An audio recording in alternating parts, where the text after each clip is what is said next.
प्यारे मित्रों नमस्कार, जय हिंद, वंदे मातरम। कैसे हैं आप सभी? उम्मीद करते हैं कि आप सभी स्वस्थ मस्त और अपने पठन पाठन में व्यस्त होंगे।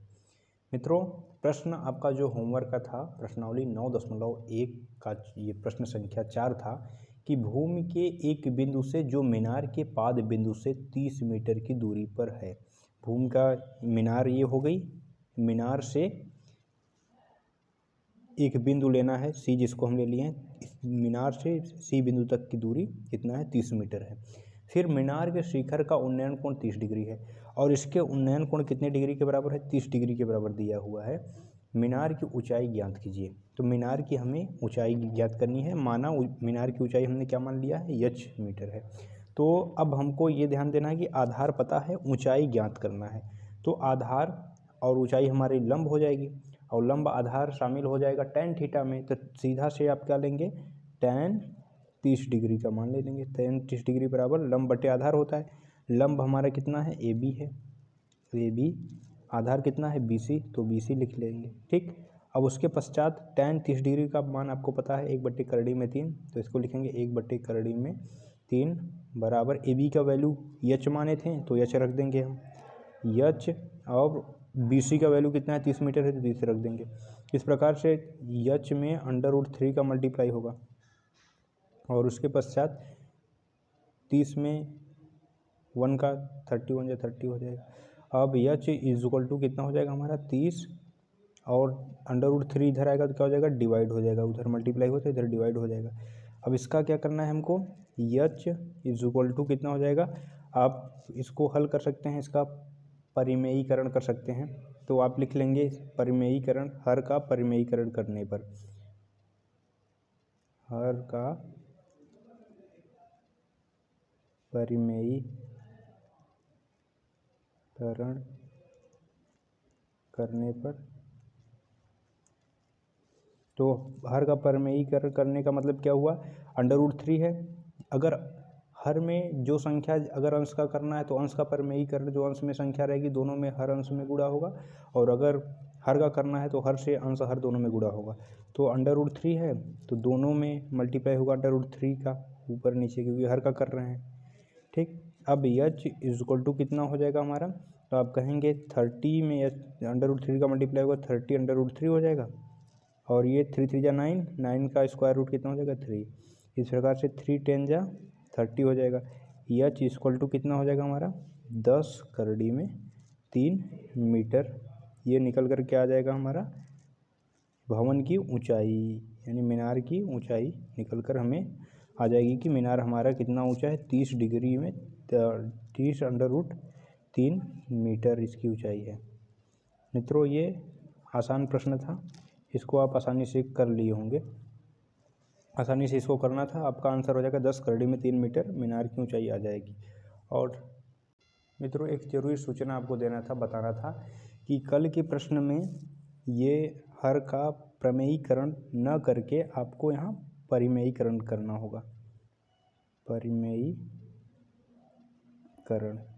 इसको आपको बना लेना है कि प्रमेयीकरण नहीं, उसको क्या बोलते हैं? परिमेयीकरण। ठीक है।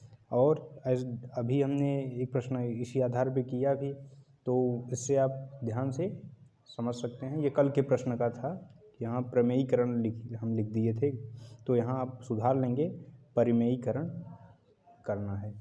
और मित्रों, आपके होमवर्क का प्रश्न जो है ये है प्रश्नावली 9.1 का प्रश्न संख्या 5, जो कि इस प्रकार आपको दिखाई दे रहा होगा। भूमि से 60 मीटर की ऊंचाई पर एक पतंग उड़ रही है। पतंग में लगी डोरी को अस्थायी रूप से भूमि के एक बिंदु से बांध दिया जाता है। भूमि के साथ डोरी का झुकाव 60 डिग्री है। यह मानकर कि डोरी में कोई ढील नहीं है, डोरी की लंबाई ज्ञात कीजिए। डोरी में कहीं भी ढील नहीं है, एकदम सीधी डोरी है, ये मानना है आपको। और पूरी डोरी की लंबाई कितनी है वही आपको निकालना है। ये आपका होमवर्क का प्रश्न है, इसको आप होमवर्क में आसानी से कर सकते हैं, और वीडियो में आपको ये प्रश्न दिखाई भी दे रहा होगा। इसको आपको कर देना है होमवर्क में। मित्रों, आज का विचार है उर्दू के शायर अल्लामा इकबाल का शेर मुझे याद आ रहा है। ये खुदी को कर बुलंद इतना कि हर तकदीर से पहले खुदा बंदे से पूछे, बता तेरी रजा क्या है। लोग मेहनत कम इच्छा अधिक करते हैं। वे ये नहीं देखते कि इसे पाने के लिए उन्होंने क्या किया, या क्या वे सचमुच उस चीज़ के हकदार हैं जो वे मांग रहे हैं। लेकिन वे हमेशा शिकायत करते हैं कि उन्हें यह नहीं मिला और वह नहीं मिला, और वे अपनी किस्मत को दोष देते हैं, या वे कहते हैं कि भगवान ने मुझे वह नहीं दिया जो मैंने उनसे मांगा था।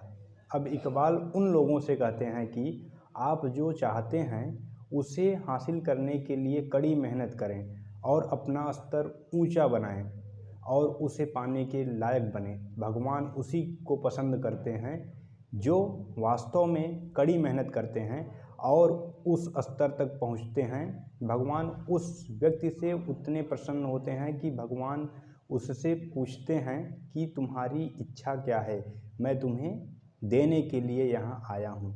मित्रों, ये सभी के ऊपर लागू होता है, चाहे विद्यार्थी हो या फिर समाज का कोई भी व्यक्ति हो। यदि आपको चीज़ें हासिल करनी है या किसी चीज़ को प्राप्त करने की इच्छा है तो उसे सर्वप्रथम अपने कर्म में लाइए। कर्म प्रधान विश्व करी राखा, जो जस करें ते तस फल चाखा। ये बहुत ही इम्पोर्टेंट लाइन था और ये इससे आपको सीख मिली होगी। इसीलिए कहते हैं कर्मण्येवाधिकारास्ते माँ फलेषु कदाचनम माँ कर्मफल हेतुर्भुः मा ते संगो अस्तु कर्मणि। कर्म करिए और फल की इच्छा त्याग दीजिए, ये हमारे गीता में भी कहा गया है।